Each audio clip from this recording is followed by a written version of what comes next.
Ateísmo é amor, é viver no agora, é sentir o calor que o presente aflora. Olá a todos, sejam bem-vindos ao meu podcast Grandes Mentes do Ateísmo.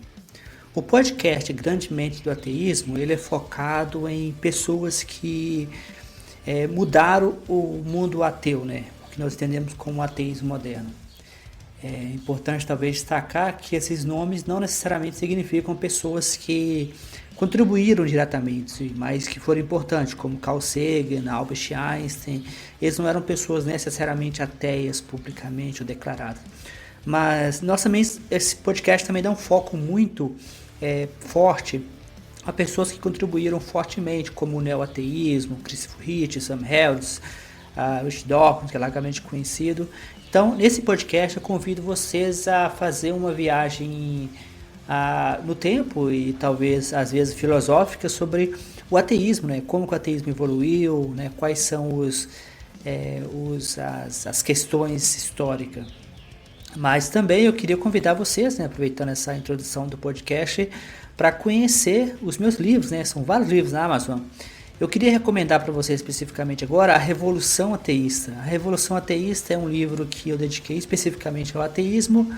É um livro que fala exatamente disso, né? O livro ele tem um foco na Madalyn O'Hair, que foi uma ativista ateísta norte-americana, mas o livro também fala de outros nomes e o livro é lançado em volumes, né? Esse primeiro volume está focado na Madalyn O'Hair, mas a ideia é que os próximos volumes também vão focar em outros nomes do ateísmo. Então esse podcast e o livro A Revolução Ateísta são dois complementares, né? Ou seja, esse podcast, ao produzir o podcast, eu estou preparando o material para os próximos volumes, que serão muito possivelmente dedicados a talvez nomes individuais ou grupos, né, de ateus. Então, bom episódio, bom aprendizado e boa escuta.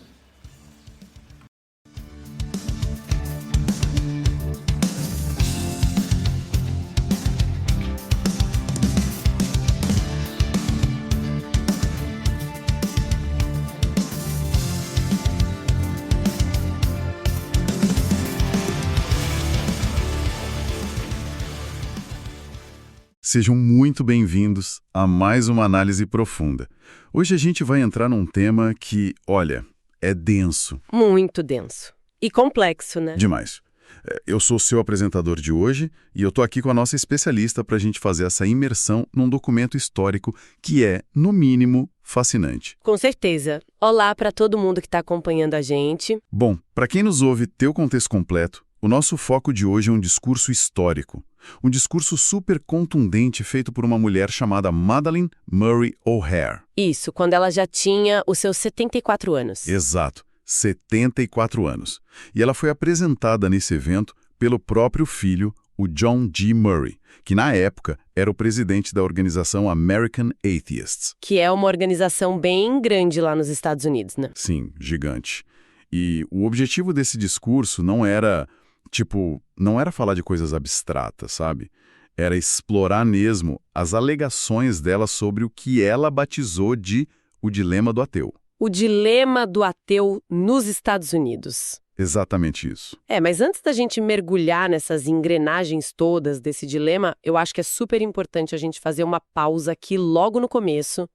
Justo. É bom alinhar as expectativas, né? Sim, para estabelecer bem o tom da nossa análise. Porque, assim, o conteúdo original desse discurso histórico é, por sua própria natureza, altamente polarizador. Nossa, muito. Ele bate de frente, né? Bate muito de frente em relação à religião.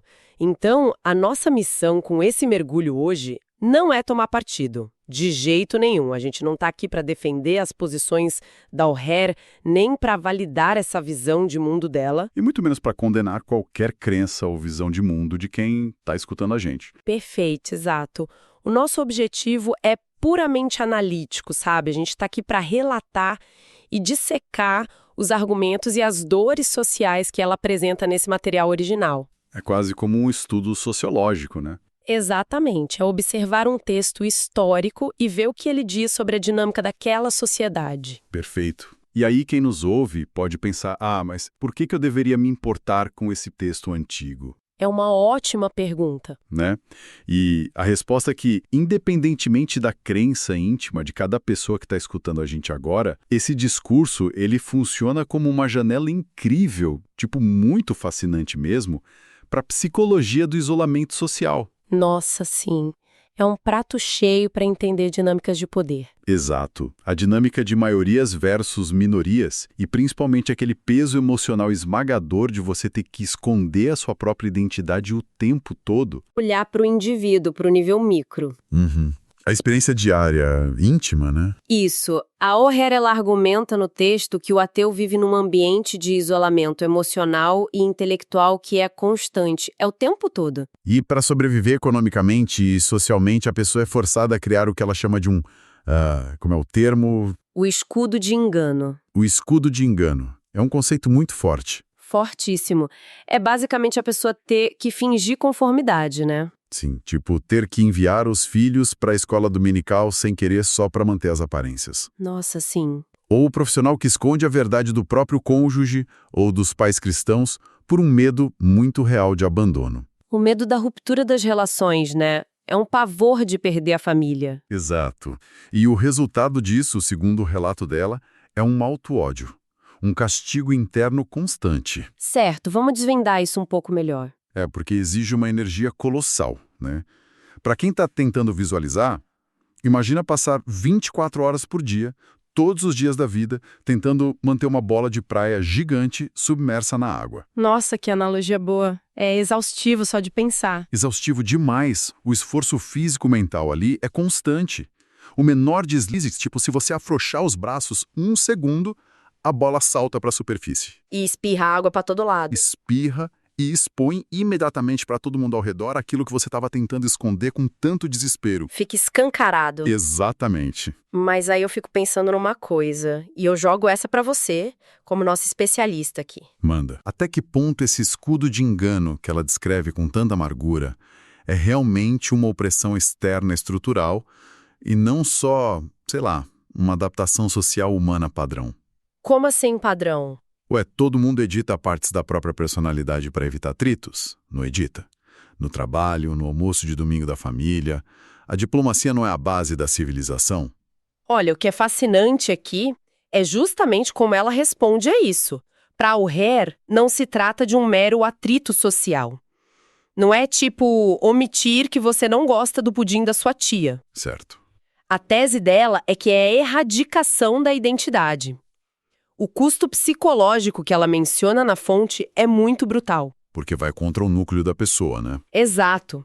Quando você esconde a sua compreensão mais fundamental sobre a realidade e a moralidade, isso gera um ressentimento interno gigantesco. E esse ressentimento, segundo ela, se transforma numa distorção psicológica doentia. Caramba! Distorção doentia. Sim, são as palavras do texto. Porque o indivíduo não tem válvulas de escape. Não tem para onde canalizar essa frustração na sociedade sem ser punido. E aí a pessoa se pune. Ela mesma se pune. É um ciclo de autocastigo. Faz sentido. Mas isso me leva a uma aparente contradição, sabe? Qual? Se a dor desse isolamento individual é tão absurda e existem tantas pessoas passando por isso, por que essa galera não se une? A dificuldade de formar uma comunidade, esse é um ponto central do discurso dela. Porque a lógica dita que a dor compartilhada cria comunidade, né? Sim, é só olhar para a história. Sim, mas a fonte detalha exatamente por que isso não acontece tão fácil com os ateus. Diferente de minorias raciais que lutaram contra a segregação e tinham marcas de identificação visual inegáveis. Sim, a pessoa não tem como esconder a cor da pele. Exato. Ou minorias de gênero e orientação sexual que, mesmo tendo o desafio de sair do armário, conseguiram construir códigos, espaços de encontro e orgulho na união. Eles têm uma cultura própria ali, né? Tem, mas o ateu, como a O'Hare aponta, não possui marcas de identificação visual. Nem geográfica. É invisível, totalmente invisível. Você não consegue andar na rua e identificar um aliado só de olhar para ele. Para quem está acompanhando a gente, a analogia perfeita para isso seria: imagina um estádio de futebol lotado, dia de final de campeonato. Adoro uma final de campeonato. Pois é, só que na porta do estádio, todo mundo foi obrigado a vestir roupas perfeitamente cinzas. Todo mundo igual. sem distintivo, sem cor do time. Nossa, agoniante. Muito. E aí você tá lá sentado na arquibancada, sabendo que os seus aliados estão ali. No caso dos Estados Unidos, na época, ela cita que eram 25 milhões de aliados. 25 milhões. É muita gente. É gente demais. Mas como todo mundo tá de cinza com aquele escudo de engano ativado, você não tem a menor ideia de como encontrar essas pessoas. E se conectarmos isso ao panorama geral do texto, a ausência de identidade visual é só o começo do problema. Tem mais. Muito mais. A demografia do grupo é completamente fragmentada. O texto detalha isso bem. O professor universitário não consegue se relacionar com um pedreiro ou com um coveiro, exceto pelo ateísmo. Eles não têm vivências em comum. Nenhuma. O vegano ativista vai olhar para o ateu que come carne num churrasco e achar os valores dele absurdos. Não há uma base homogênea. É só uma união baseada numa negativa, no fato de não acreditarem em algo. E construir um movimento baseado só no que a pessoa não é, deve ser muito difícil. Quase impossível. E a cultura dominante agrava muito isso, porque ela acaba, de certa forma, roubando a história dos ateus. Roubando a história. Como assim? A UER argumenta que qualquer avanço social, médico ou de caridade que tenha sido criado por um ateu ao longo da história acaba sendo imediatamente creditado à ética judaico-cristã da época. Ah, entendi. Tipo, ele foi bom porque cresceu num país cristão. Exatamente esse o pensamento. A sociedade presume que a bondade humana é um monopólio religioso. E isso impede a criação de ídolos seculares. O que tira o orgulho do movimento, né? Tira totalmente. Se você não tem heróis reconhecidos, não consegue criar instituições seculares que gerem orgulho para as próximas gerações. Fica um vácuo. Cara, aqui é onde a coisa fica realmente interessante nas táticas deles. Porque já que eles não conseguem se unir de forma coesa, as tentativas de alterar a cultura acabam sendo super indiretas. Guerras por procuração, praticamente. Exato, mascaradas em jargões jurídicos. A O'Hare critica ferozmente a forma como essas batalhas culturais são travadas. No caso da educação sobre evolução, por exemplo? Sim, evolução, ou no próprio debate sobre o aborto, que é um ponto enorme no texto, ela fala do choque dela ao ver várias denominações religiosas ditando as regras em ambos os lados do debate sobre o aborto. Sim, igrejas de um lado e do outro. E ninguém admite que é uma briga puramente religiosa. Ninguém. E ela diz que, na cabeça dela, uma educação sexual ampla e distribuição de métodos contraceptivos resolveria a maior parte da questão na prática. Mas a sociedade prefere ficar nessa guerra semântica. Preferem, e até a ACLU, a União Americana pelas Liberdades Civis, e os próprios advogados ateus, quando vão lutar contra a oração nas escolas, eles usam a primeira emenda. Isso, a separação entre igreja e Estado. Em vez de simplesmente irem lá e afirmarem a premissa básica de que, na visão dela, a religião é um absurdo. Eles se escondem no juridiquês. E não é só na justiça. O texto fala de táticas de fuga social em conversas do dia a dia. Tipo, fingir um interesse profundo em pseudo-esportes, tipo futebol ou beisebol, passar horas no bebedouro falando de estatística de jogo. Só para manter as relações superficiais e seguras. Para a conversa não ir para moralidade ou visão de mundo. Mas assim, a O'Hare insistia em chamar a religião de voodoo ou insanidade publicamente. A minha dúvida é, essa insistência de não focar na lei não é exatamente o que aliena os potenciais aliados na política real? Isso levanta uma questão importantíssima sobre o pragmatismo dela. Porque para mudar a lei você precisa de voto de quem é moderado, certo? Sim. No mundo real da política institucional, sim. Mas a tese central dela é que a base de toda a civilização ocidental do governo, passando pelo calendário até o sistema judiciário, está tão saturada pelas premissas judaico-cristãs que tentar negociar com o sistema usando as regras dele é futilidade. É um exercício inútil na visão dela. Totalmente. Porque quando você invoca a primeira emenda para pedir separação entre Estado e religião, você está validando que a religião tem uma legitimidade intrínseca que precisa ser gerida pelo Estado. Ela não queria gerir, né? Ela queria arrancar pela raiz. Exato. Para ela, concessão é cumplicidade. E isso empurra a discussão direto para a ação radical. O confronto aberto que ela propunha. Sim. porque as abordagens indiretas falharam na visão dela. Ela destila uma raiva gigante contra a apatia dos 25 milhões de ateus. Ela usa aquela analogia dos macacos sábios, de que eles não veem o mal, não ouvem o mal e não falam o mal da religião. E ela rejeita até as ideias paliativas. Ah, a história dos orfanatos, né? Essa mesma. Alguns queriam criar orfanatos ou cozinhas comunitárias ateias para provar que eram bons cidadãos. E ela achava isso ridículo, né? Ela chamava de uma mera imitação da religião. Ela queria cursos de ateísmo nas escolas públicas. Confronto puro. E ela se recusava a debater de igual para igual na mídia. Tem aquela anedota maravilhosa. Bom, do ponto de vista do humor, pelo menos, dela abandonando um programa de TV ao vivo. Sim, com o padre, o ministro e o rabino. Isso. Convidaram ela para sentar num painel com eles. Ela simplesmente virou as costas e disse que debater com eles seria como um neurocirurgião experiente sentar num painel médico ao lado de curandeiros. Ela desqualificou todo mundo na hora. Sem dó. E tem outra anedota que é ainda mais teimosa, a recusa do aperto de mão. Nossa, essa história do aperto de mão é muito emblemática. Para quem está nos ouvindo, imagina a cena. Nos bastidores, um clérigo vai, de forma super cordial, estender a mão para ela. E ela se recusa a apertar a mão dele, dizendo que ele é um inimigo da humanidade. E isso ofendeu profundamente a própria base dela, né? 60 seguidores dela, ateus, que estavam lá para apoiar, ficaram tão chocados com a falta de cortesia que abandonaram a organização ali na mesma noite.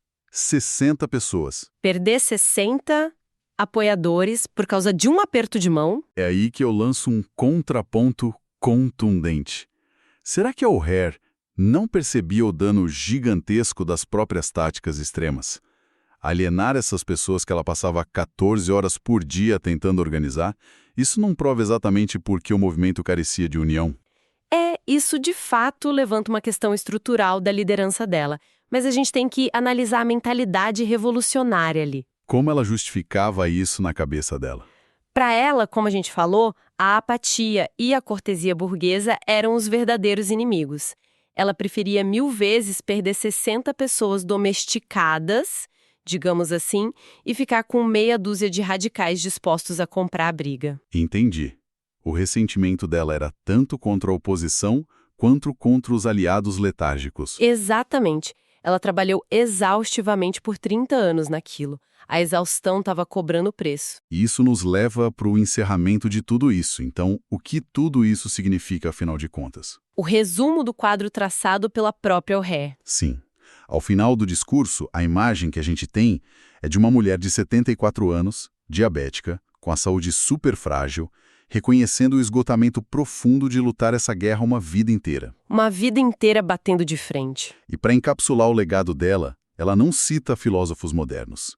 Ela recorre à poesia secular do movimento trabalhista do início do século. Especificamente do Ralph Chaplin e do Joe Hill. Joe Hill, que foi um líder operário executado. E a mensagem final que a fonte traz é um trecho de um poema que, pelo que consta, ela colava no interior de todos os livros dela. Um lembrete constante. Sim.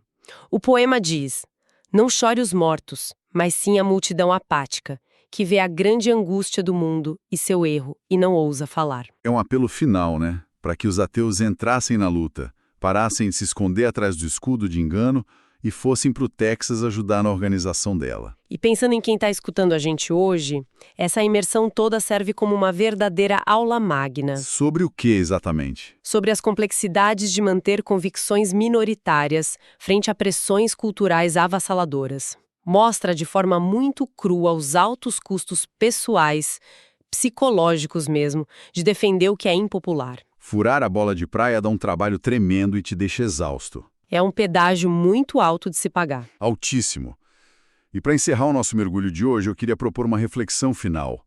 Algo inédito para nossa audiência ponderar um pouco. Vamos lá, tô curiosa. A O'Hare desejava, de forma apaixonada, a eliminação total da influência religiosa da cultura e das instituições. Ela queria libertar o intelecto humano de vez. Essa era a utopia dela. Exato, mas pensem comigo. Se esse vácuo social, educacional e existencial absoluto fosse criado da noite para o dia, como ela propunha. Uma limpeza total de todos os rituais, de tudo. Tudo. Que tipo de novas ideologias, dogmas seculares ou estruturas de poder rapidamente se apressariam para preencher essa lacuna? Porque a necessidade humana por comunidade, certeza e pertencimento coletivo é fundamental. Ela não some. Nossa, é verdade. A arquitetura da mente humana anseia por rituais de passagem, por um rebanho. Exatamente. Tirar religião não tira a fome de pertencimento, só muda o cardápio. Então, com que a gente preencheria esse espaço no dia seguinte? Fica aí a provocação para quem nos ouve pensar um pouquinho a respeito. É um pensamento que rende muito. Rende demais. Bom, a gente vai ficando por aqui. Muito obrigado pela companhia em mais essa investigação profunda das ideias e até o próximo mergulho.